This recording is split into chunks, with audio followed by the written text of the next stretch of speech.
예, 오늘 설교 제목을 좀 바꿨습니다. 나눠드린 주보하고 오늘 새벽에 제가 좀 바꿨습니다. 나에게 또 기회가 올까요? 나에게 또 기회가 올까요? 라는 제목으로 우리 하나님과 함께 나누도록 하겠습니다. 여러분, 시간이 참 빠르게 지나갑니다. 정말 빠릅니다. 제가 늘 새벽 기도 때 드리는 말씀이 월요일입니다. 하다 보면 금요일이에요. 또 금요일입니다. 또 월요일이네요. 또 금요일입니다. 그러다가 또 6개월이 다 갔습니다. 2022년이 시작된 지 정말 엊그제 같은데 벌써 7월이 시작됐습니다. 에베소서 5장 16절 말씀에 보면 세월을 아끼라. 세월이 너무 빨리 간다는 거예요. 근데 우리가 살아가는 모습, 올 한 해 반 아니면 내가 살아온 인생을 쭉 한번 뒤돌아보면요, 세월을 아끼라. 이렇게 빨리 가는 세월 속에 우리는 참 힘들게 살아갑니다. 아프면서 살아가고, 괴로워하면서 살아가고, 걱정하면서, 울면서 그렇게 살아가고 있지는 않는가. 정말 이렇게 후딱후딱 가는 인생을 우리 왜 이렇게 매일마다 아파할까요? 우리 매일마다 왜 이렇게 슬퍼할까요? 왜 이렇게 걱정하고 힘들게 살아갈까요? 그리고 야, 세월 진짜 빠르다, 진짜 빠르다, 그렇게 세월을 아끼지 못하고 살아가고 있지는 않는가.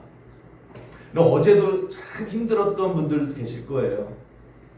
뜻하지 않은 일들 통해서 참 괴로워하고 또 밤잠 설치고 또 힘든 그런 밤샘을 하다가 어렵게 또 이렇게 예배의 자리에 오신 분도 계실 텐데, 저는 오늘 이 예배를 통해서 유독 힘든 시간을 보내고 계신 분들, 아픈 시간을 보내고 계신 분들, 하나님 주시는 위로, 또 하나님 주시는 격려가 있어서 여러분의 기쁨이 회복되고 또 여러분의 참된 평안이 회복되는 오늘 은혜의 예배가 되기를 주님의 이름으로 간절히 축원합니다.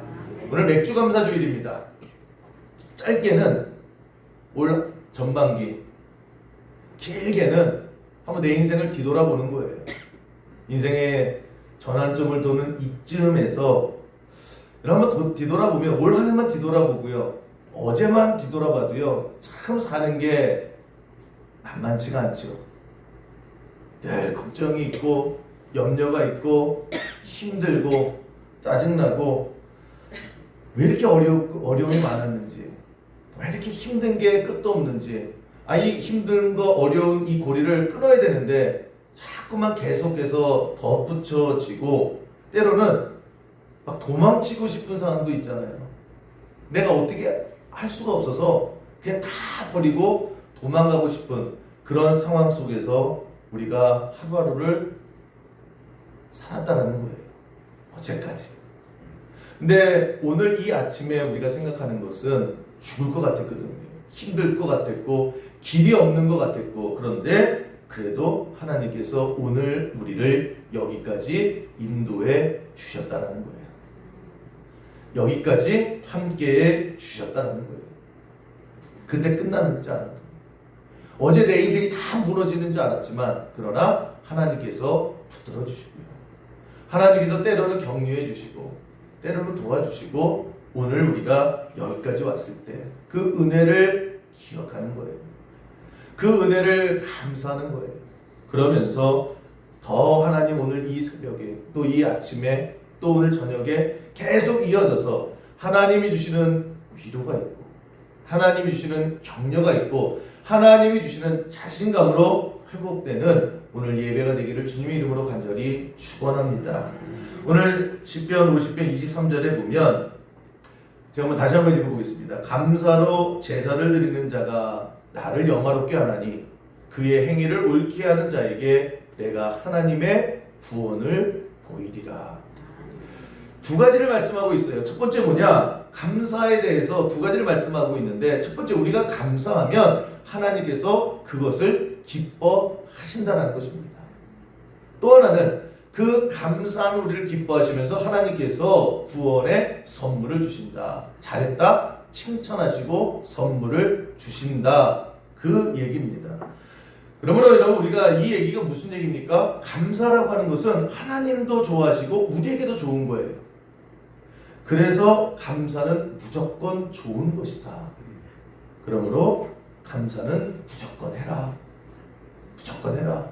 하나님도 좋아하시고 그 좋으신 하나님, 좋아하신 하나님께서 우리를 좋게 하신다. 선물 주신다. 칭찬하신다. 그러니까 감사해라.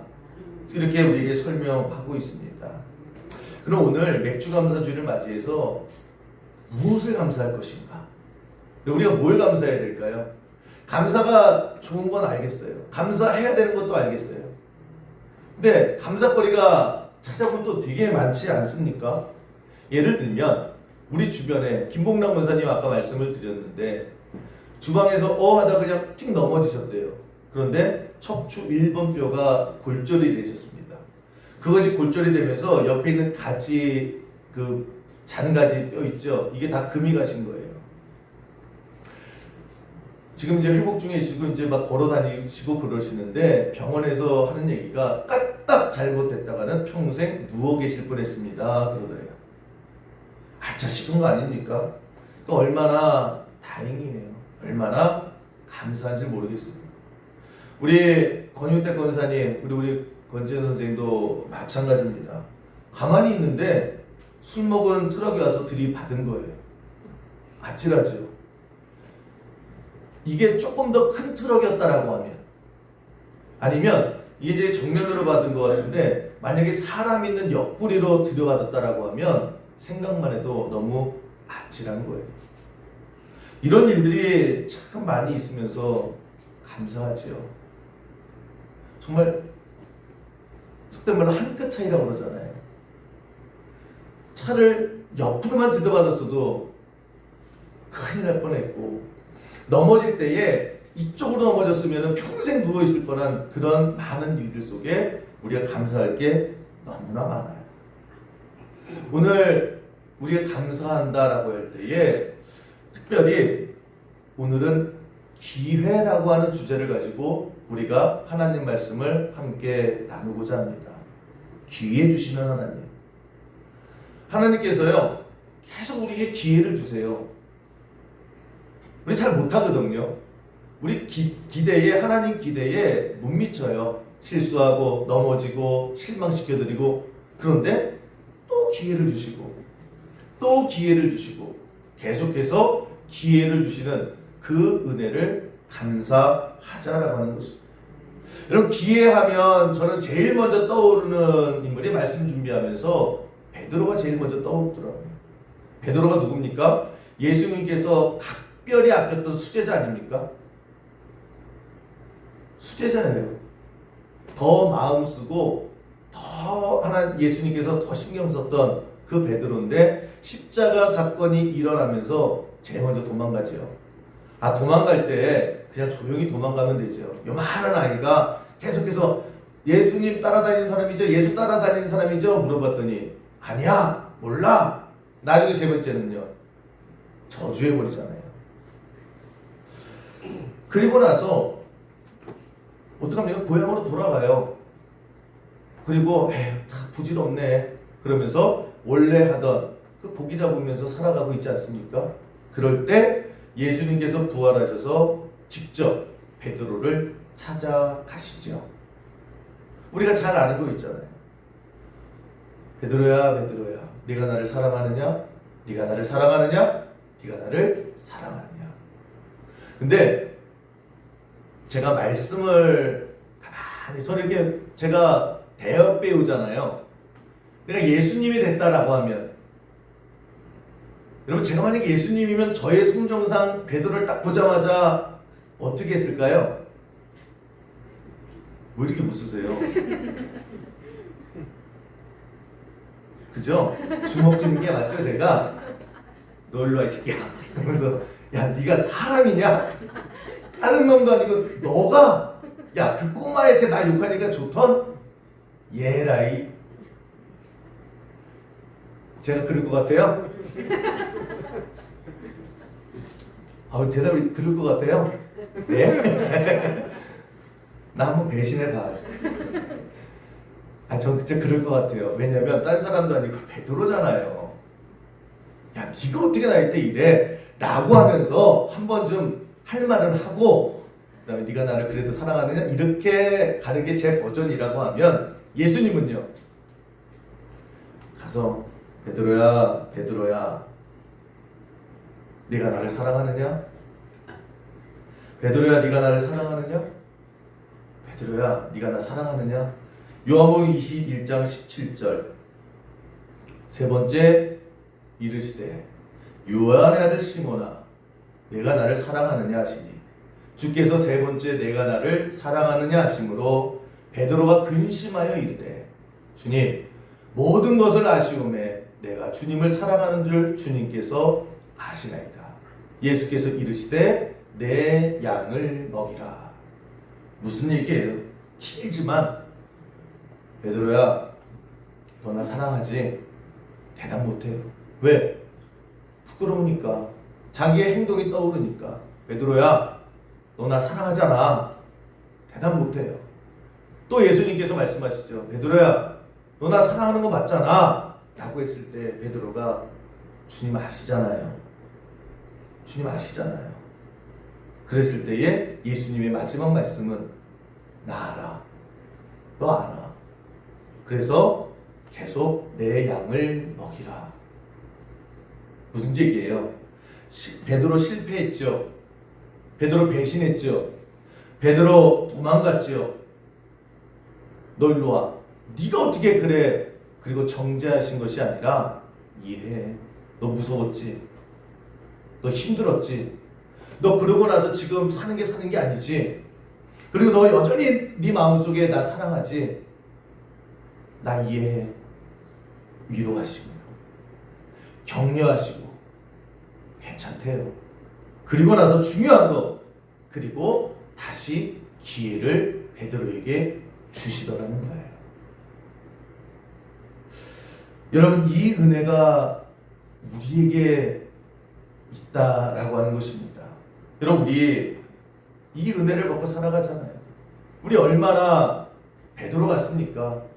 은혜 조금 받았다, 뭔가 삶이 좀 펴졌다라고 했을 때는 그냥 예수님 그러다가요, 뭔가 힘들어지면 도망가 버리고, 못 들은 채 가고, 하나님 앞에 삿대질하고, 그리고서 사도신앙이 침체가 있을 때, 그럴 때마다 여러분, 우리가 살아온 인생을 한번 뒤돌아보면요, 베드로에게 찾아오셨듯이 우리에게 늘 찾아오셨다라는 거예요.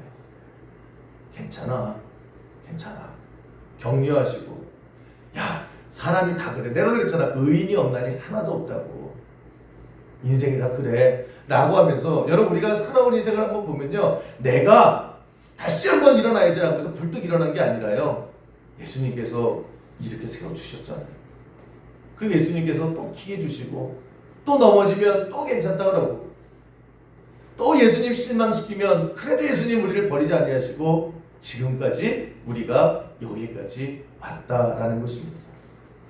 오늘 우리가 그걸 좀 감사했으면 좋겠어요. 그게 은혜거든요.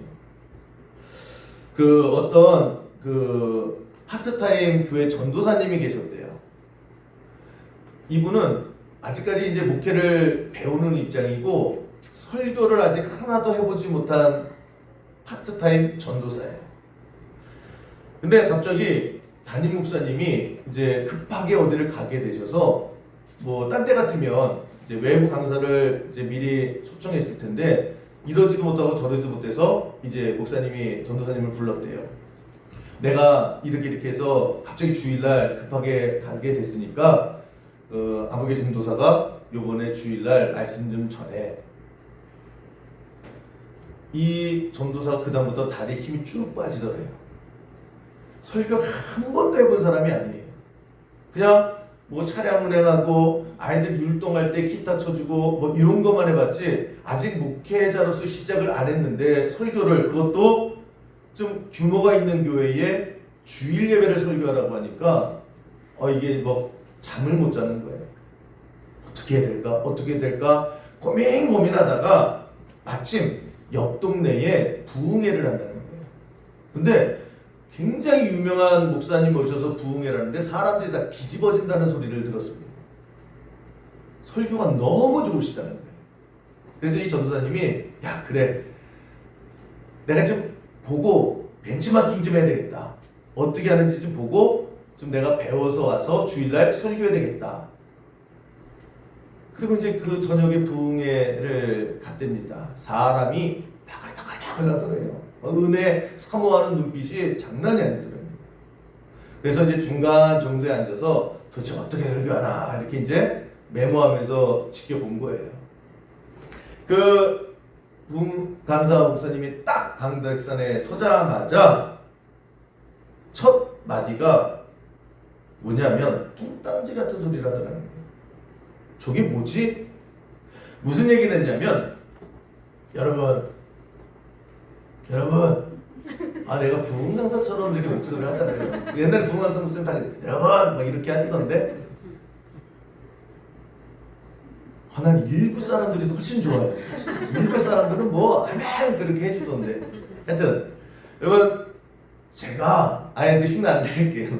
제가 이제까지 안아본 여자 중에서 가장 가슴이 따뜻했던 여자가 있습니다. 그 여자를 잊지 못하겠습니다. 근데 하나님 앞에 고백합니다. 그 여자는 다른 남자의 아내였습니다. 미친 거 아닙니까? 그러니까 다들 뭐야 이렇게 할 때에 그 다음이 딱 나오는 거예요. 여러분 그 여자는 저의 어머니입니다. 저의 아버지의 아내입니다. 다른 남자의 아내입니다. 그런데 저는 그 어머니의 그 가슴을 잊을 수가 없습니다. 그렇게 하면서 이제 어머니의 그 사랑, 어머니의 그 은혜, 그것을 하나님의 사랑과 착 같이 연결하면서 설교를 쭉 해나가더라는데 사람들이 고개를 끄덕끄덕 하더래요.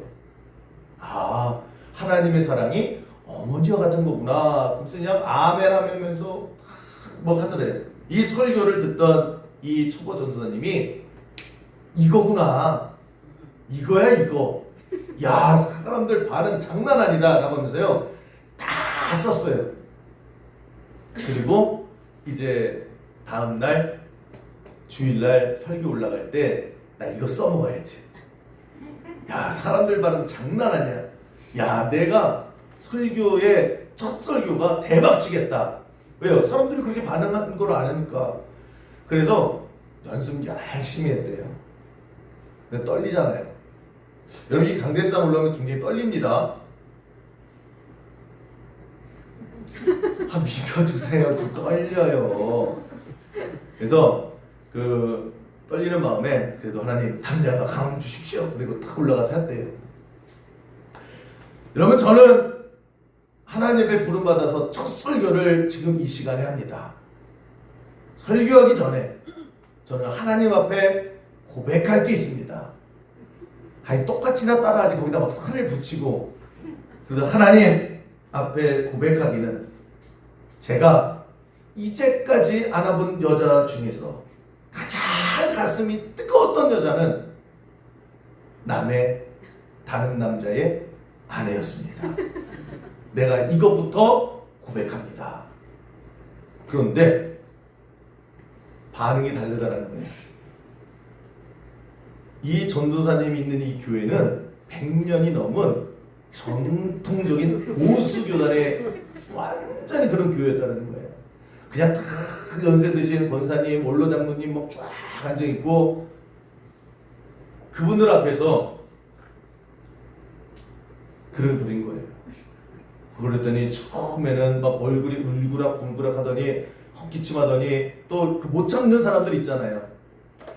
이 교회 100년 동안에 저런 얘기를 하는 사람이 어딨냐고. 이 강대상에서 이 신성한 교회에서 어떻게 저런 말을 하냐고. 남의 안에 뜨거워? 그래서 막 내려와 막 이 소리가 막 들리는 거예요. 분위기가 이렇게 돼버리니까 이 전도사님이 당황을 하기 시작했죠. 내려와 막 이러니까. 그러면서 설교 원고 떨어뜨리고 사람들 막 욕하고 점점 분위기가 막 이상해져 가니까 이거 아닌데 그러다가 뭔가 마무리는 져야 되잖아요. 근데 사람이 당황하다 보면 엉뚱한 헛받치를 합니다. 이 전도사님이 뭐라고 그랬냐면 너무나 다급하니까 뭐라고 하긴 해야 되는데 원고는 없어지고 무슨 말인지 머리가 크게지니까 여러분 죄송합니다. 그런데 그 여자가 누군지 기억이 안 납니다. 진짜 죄송합니다. 그리고 나서요. 여러분 웃으셔. 그냥 거기서 도망가 버렸대요. 그냥 나가서 그러니까 막 교회가 쑥대밭이 되고 난장판이 된 거죠. 그 다음날 담임 목사님 와셔서 그 얘기를 쫙 들은 거예요. 그리고 이제 장로님들 막 이런 분들이 그거 쫓아내시라고 우리 교회 100년 역사상 세상에 이상한 말하고 그리고 또 도망가 버렸다고 그리고 잠수 탔다고 그거는 안 된다고 그냥 난리가 난 거예요. 성토하는 분위기였습니다. 그랬을 때 이 담임 목사님이 어떻게 하셨을까요?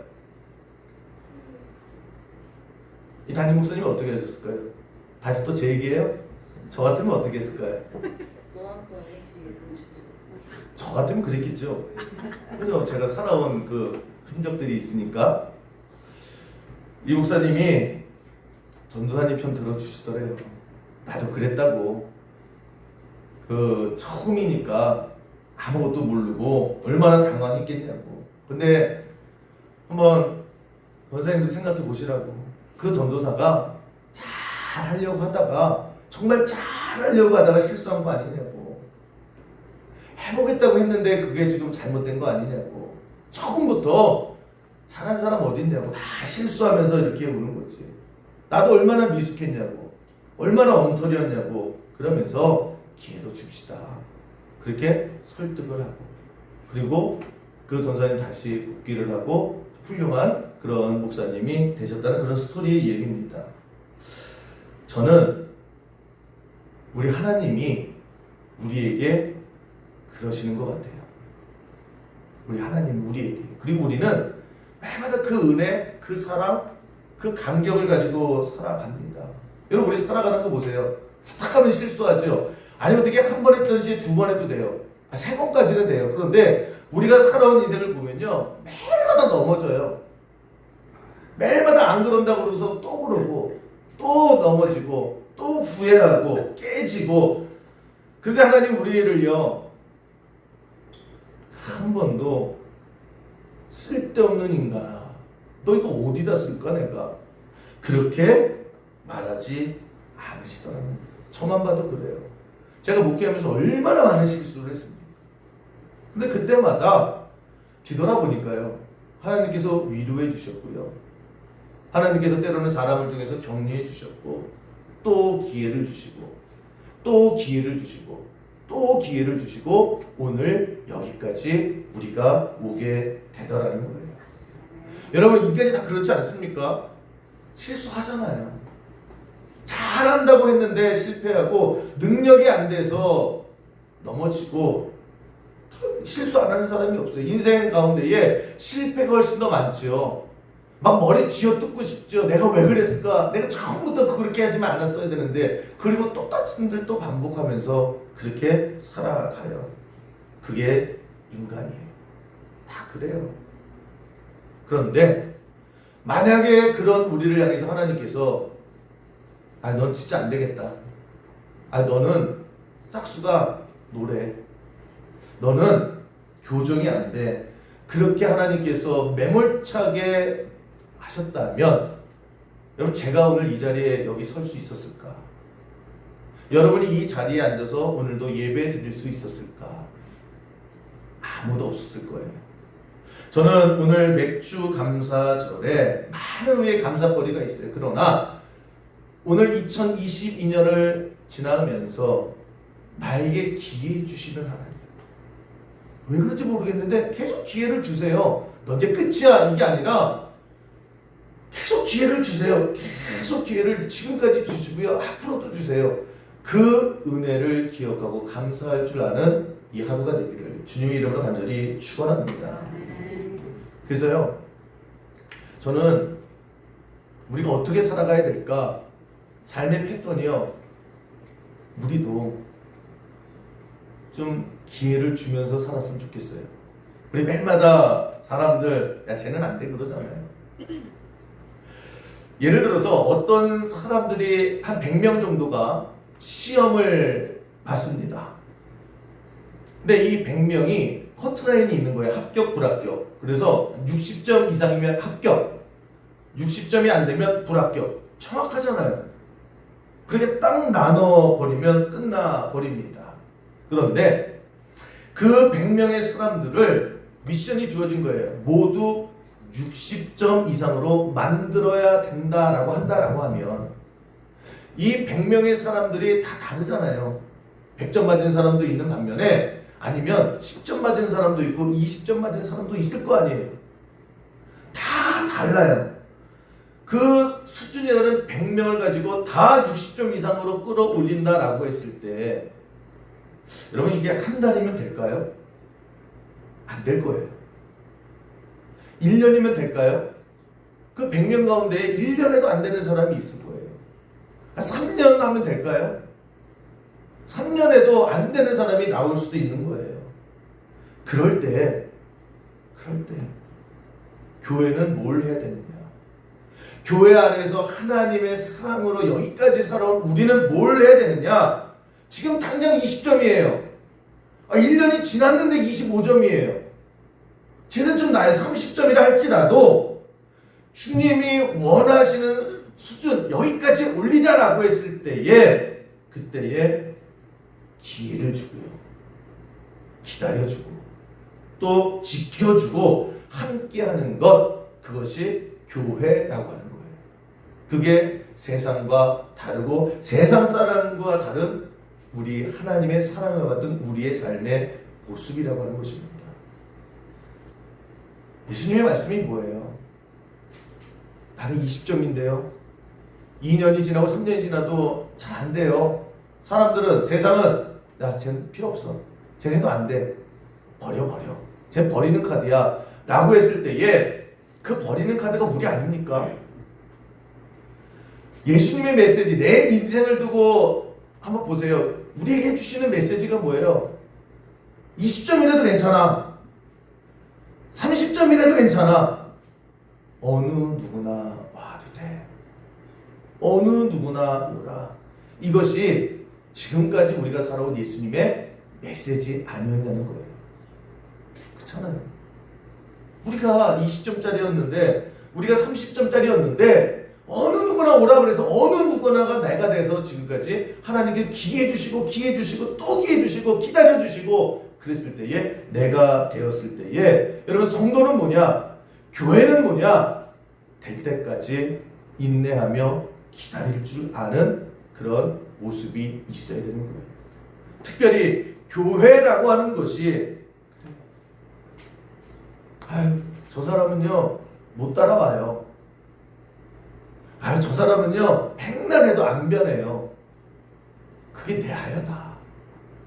저는 우리가 하나님 앞에 많은 기회를 받은 그 사랑을 기억할 줄 알고 그런 여러분들이 모인 우리 수요교회가 나고자 없이요 함께 울고 함께 웃고 함께 훈련받고 함께 나아갈 줄 아는 그런 믿음의 동지가 되기를 주님의 이름으로 간절히 축원합니다. 그런 교회 다니고 싶지 않으세요? 가끔마다 저 사람은요 이 사람은요 목사님 저 사람은 다 넘었어요. 소설가 중에 제가 개인적으로 되게 좋아하는 김희설 씨라고 있습니다. 글을 굉장히 깔끔한 그렇게 쓰는 대표적인 분인데 이분이 예전에 썼던 짤막한 에세이가 있습니다. 기회라고 하는 선물. 원래 설교 제목은 이거였어요. 그러다가 제가 오늘 새벽에 나에게 또 기회가 올 거야로 이제 주보 다 만들어 놓고 이런 일이 거의 없는데 설교 제목을 이제 바꿨습니다. 원래 설교 제목은 이 김희설 씨가 쓴 기회라고 하는 선물이라고 하는 원 제목을 제가 이제 따온 거예요. 그 에세이를 보면 이제 이분이 등단에 이제 올라왔습니다. 그리고 이제 처음 초보였을 때 한 출판사에서 원고 청탁을 받았대요. 가장 먼저 같이 입단하고 시작했던 사람 중에 가장 먼저 청탁 공고를 받고 가장 먼저 성공의 기회를 잡았던 사람이래요. 다들 부러워하고 당연히 이해할 수 있습니다. 그래서 이제 뭐 계약서 쓰고 그렇게 해서 했답니다. 그런데 그 다음부터요, 뭘 써본 적이 없잖아요. 뭐 돈 받고 써본 적이 없잖아요. 그러니까 글이 안 써지는 거예요. 여러분, 설교 저도 그럴 때가 있어요. 일주일 내내 정말 피가 마를 때가 있어요. 아무것도 안 써지는 거예요. 그럼 정말 피가 마른다라고 하는 게 뭔지 알거든요. 주일 전까지 무슨 설교가 뭘 어떻게 해야 되는데 이게 도저히 안 되는 거예요. 이 김희설 씨가 그런 처지가 됐답니다. 아무것도 못 쓰겠다라는 거예요. 도저히 안 되는데 이제 출판사 같은 경우는 다 모든 것이 정해져 있기 때문에 마감을 반드시 지켜줘야 됩니다. 그래야 이제 인쇄도 찍고 뭐 교정도 보고 그러니까. 그러니까 출판사에서 계속 전화 오기, 독촉이 오는 거예요. 작가님 다 되셨죠? 네네네. 다 돼가시는 거 맞죠? 날짜 시간 꼭 지켜주셔야 됩니다. 근데 한 글자도 못 썼다라는 거예요. 그리고 마감 시간 전에 도망쳐 버렸대요. 그러니까 우리 그런 경우 있잖아요. 이거 내가 이러지도 못하고 저러지도 못하고 그럴 때 그냥 도망쳐 버리고 싶지 않습니까? 어제도 저희 어떤 분이 여기다가 그냥 도망쳐 버리고 싶다고 이렇게 얘기했는데 그런 심정이죠. 뭐 어떻게 자기가 감당을 할 수 없으니까 도망치는 거예요. 도망쳤대요. 휴대폰 다 꺼놓고. 그러니까 이 출판사에서 얼마나 황당합니까? 근데 그 소문이요, 이쪽에 출판업계에 쫙 퍼졌대요. 야, 신인 작가가 빵꾸냈다? 근데 도망쳤어. 아직도 연락이 안 돼. 그 소문이 쫙 퍼지니까요, 이제 작가로서 끝난 겁니다. 다시는 기회가 오지 않아요. 그래서 7년의 세월을 아무도 불러주지 않고 아무런 기회가 없이 그렇게 끝나버리는 인생이 돼버렸답니다. 얼마나 후회했을까요? 얼마나 자기 자신이 미웠을까요? 다시는 기회가 오지 않는다는 것 자기도 알았을 거예요. 그런데 어느 날 전화가 오더래요. 잘 지냈냐고. 누구냐면 7년 전에 자기가 뻥꾸낸 출판사의 편집장이에요. 내용은 이런 겁니다. 우리가 다시 한번 해보자고.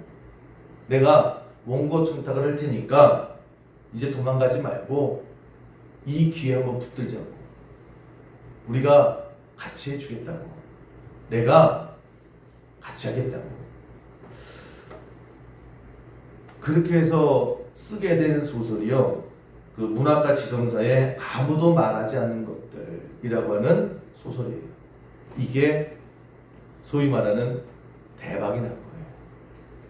그리고 다시 길이 열리고 쓰는 것마다 그 7년 동안에 억눌리고 움츠렸던 것이 날개를 팍 펼치니까요, 뭐 쓰는 것마다 베스트셀러가 되는 거예요. 그래서 유명한 그런 그 베스트셀러 작가가 됐는데, 이 김희설 작가가 항상 하는 얘기가 있어요. 어디 가서나 나는 나에게 두 번째 기회를 준 그 편집장님의 은혜를 잊을 수가 없습니다. 그가 준 기회가 오늘 나를 만들었습니다. 기회를 다시 줬잖아요. 그 기회가 없었다라고 하면 여러분, 오늘날의 김희설 작가는 없었습니다. 여러분, 저는 그 얘기를 들으면서 하나님이 우리에게 하시는 모습이 그건 것 같아요. 사람들이 우리에게 기회 안 주잖아요. 사람들이, 세상은 우리에게 격려하고 위로하기보다는요, 정죄예요. 여러분, 마귀가 지배하는 이 세상이 하는 일이 뭡니까? 정죄예요, 정죄. 너 왜 그 모양이야? 너는 안 돼. 너는 60점. 너는 낙방이야. 너는 해도 안 되잖아. 넌 기회를 또 줘봤자 안 될 놈은 안 돼. 다시는 기회를 주지 않겠다. 너는 이게 끝이야 라고 하는 게 세상 메시지 아닙니까? 거기에 우리가 늘 주눅 들고 살잖아요. 이제 끝이야. 넌 기회 안 줘 이제. 라고 세상이 계속 그럴 때마다 그렇게 우리가 위축되고 살았잖아요. 우리가 그렇게 움츠리고 살았잖아요. 그럴 때에 하나님께서 우리에게 주신 우리의 인생을 한번 뒤돌아보면요, 하나님은 아니라고 그러잖아요. 하나님은 그래도 기회 주셨잖아요. 하나님께서 우리를 버리지 않으셨잖아요. 괜찮아. 요한의 아들 시몬아, 마찬가지. 여러분은 은혜를 가지고 그 은혜가 있어서 오늘 여기까지 왔을 때, 여러분, 저는 오늘도 하루하루 세상의 메시지 갖고 이제 나는 끝이야, 너무 많이 돌아왔어 라고 하는 이 시점에서 다시 한번 하나님 주시는 용기로 일어나는 은혜가 있기를 주님의 이름으로 간절히 축원합니다. 찬송가 305장 한번, 나 같은 죄인 살리신 주의 놀라와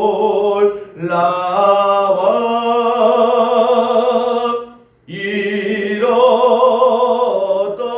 생명 찾았고 광명을 얻었네. 저는 저 찬양 부를 때마다요, 웅크웅크해요. 나 같은 죄인. 정말 나 같은 죄인 없지 않습니까, 여러분? 여러분 그렇잖아요. 남들이 목사라고 그러니까 제가 그러는 거죠. 제가 저를 잘 알잖아요. 교회에서 권사님 그러니까 권사님이지. 여러분 인생 잘 알잖아요. 그런데 나 같은 죄인 안 버리시더라는 거예요. 저 같은 죄인을요, 오늘도 이 강단에 서게 하시더라는 거예요. 살려주신 거예요. 그 은혜 정말 우리 놀랍지 않습니까? 여러분, 우리가 살아온 인생을 뒤돌아보세요. 죽을 듯 살아가고 힘들게 살아가고 어제도 그렇게 힘들었는데, 그런데 보세요, 늘 우리는 살아있어요.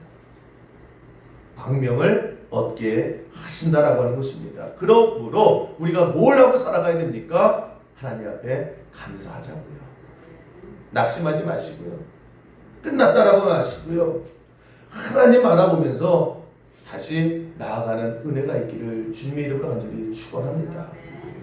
우리는 자꾸만 감사를 해야 되는데요, 희한하게나 다시 한번 기회를 주셨을 때에 그 기회, 나에게 또 기회를 주셨네, 감사하고 그 감사를 가지고 하나님 앞에 나아가면 되는데, 우리는 항상 어떻게 하냐면요, 이제는 내가 제대로 한번 살아볼 거야, 내 힘으로 살려고 그래요.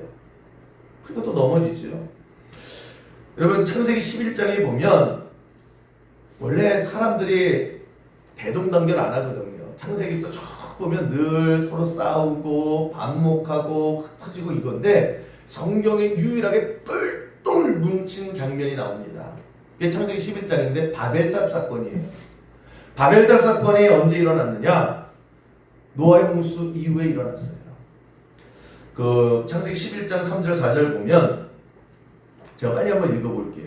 서로 말하되, 자, 벽돌을 만들어 견고히 붙자 하고, 이에 벽돌을 돌에 대신하며 역정으로 지는 걸 대신하고, 또 말하되, 자, 성읍과 탑을 건설하여 그 탑 꼭대기를 하늘에 닿게 하여 우리 이름을 내고 온 지면에 흩어짐을 면하자 하였더니. 무슨 얘기입니까? 야, 우리 홍수로 우리 조상들 다 쓸려갔잖아. 이제 우리는 그걸 다시는 당하지 말자. 그래서 물이 한 10m 왔다며 우리 20m 탑 쌓자. 그렇게 대동단결하는, 얼마나 단결하더니, 야, 우리 벽돌 갖고 오자. 그래. 야, 우리 흙 쌓자. 그래. 야, 우리 끝까지 하자. 그래. 근데 하나님께서 이것을 굉장히 못마땅하게 여기셨다라고 하는 것입니다. 창세기 11장 8절, 여호와께서 거기서 그들을 온 지면에 흩으셨으므로 그들이 그 도시를 건설하기를 그쳤더라. 그러면서 말이 다 바뀌고 그런 바벨탑 사건이 일어났거든요. 왜 그러셨을까? 다시 한번 우리에게 기회 주신 거잖아요. 노아를 통해서 인류에게 다시 한번 기회를 주셨어요. 그런 하나님 기대하시는 것은 감사밖에 없는 거예요. 다시 한번 주신 기회를 가지고 하나님 감사합니다라고 시작해야 되는데, 인간은 어떻게 합니까? 야, 우리 힘 합쳐서 이겨내자. 우리가 살아보자. 우리가 끝내보자. 엉뚱한 방향으로 나아가더라는 거예요. 여러분, 우리 그렇지 않습니까? 지나온 세월을 하나님께서 여기까지 인도해 주셨는데요. 감사는 잊어버리고요. 내가 어떻게 해야 더 똑똑하게 살지? 내가 어떻게 해야 그때 그 실패를 하지 않지? 내가 어떻게 해야 바로 설 수 있지? 어떻게 해야 내가 이제 똑소리 나게만 살 수 있지? 여러분, 그 모습에서 방향 전환하시고 기회 주신 하나님을 바라보는 은혜가 오늘도 임하기를 주님의 이름으로 간절히 축원합니다. 예수님께서 베드로 찾아갔을 때 그 베드로의 감격이 얼마나 좋았을까? 너 나 사랑하지? 너 나 사랑하지? 너 나 사랑하지? 주님 아시잖아요. 부끄럽지만 아시잖아요. 내 양을 먹여라. 다시 기회를 주셨듯이 저는 정말 나에게도 또 기회가 올까요? 여러분, 저에게 다시 기회가 올까요? 여러분에게 다시 기회가 올까요? 올 거예요. 낙심하지 마시고 끝난 것으로 절망하지 마시고 하나님 우리를 여기까지 이렇게 이끌어 주셨어요. 그러면 앞으로도 마찬가지 우리 끝까지 또 실망할 거예요. 끝까지 또 넘어질 거예요. 그러나 괜찮아요. 괜찮아요. 아플 수 있습니다. 정말 아플 수 있어요. 그러나 하나님께서 기회를 주실 거예요. 그 기회를 바라보면서 여러분 일어나시고 그리고 하나님의 사랑에 감사하고 회복해서 결국 하나님 주시는 격려, 하나님 주시는 위로, 또 하나님 주시는 용기를 가지고 끝까지 승리해내는 우리 주님께 모든 성도 다 되시기를 주님의 이름으로 간절히 축원합니다.